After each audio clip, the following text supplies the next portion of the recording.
here I'm gonna add a personal experience. I discovered locational astrology in Zanzibar. And after 3 months of being in Zanzibar, it was a tough experience. And this is when I started diving deep into astrology. Yes, my cycles were reflecting exactly what I was going through. Exactly. The impact of Zanzibar during that period and the definition of locational astrology and the insights of locational astrology was so appeasing. Why? Not in a way, it's not my fault, it's the fault of the country.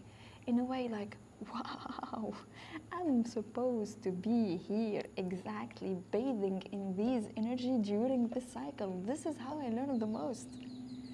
It makes so much sense. It makes so much sense. And if you have been here for a while, you know that I moved to Zanzibar in 2 weeks. Like, it wasn't planned at all.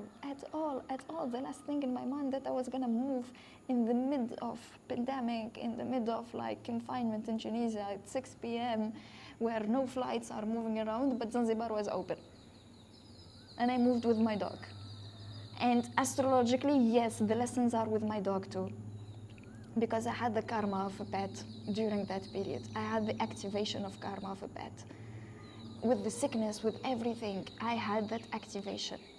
So yes, having these insights was so validating, was so appeasing, but at the same time, I didn't say, hey, I'm gonna change the country to have another lessons. I wanted to change another country because I was feeling the calling to Sri Lanka.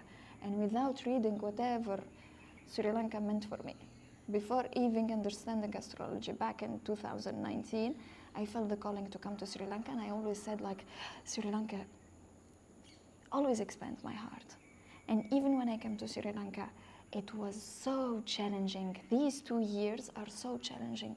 Despite that, Sri Lanka has an expansive impact on me, and I can see the expansion, and I can see the impact of the country, but it's not making me escape my lessons, my cycles, my karma, my learning, and my evolution. They are all working together. You can't play with fate, even with the astrological tool, or with tarot, or with channeling, or with mediums, or with shamanic journey, or ayahuasca, or whatever. You can just use these tools to be aware and present.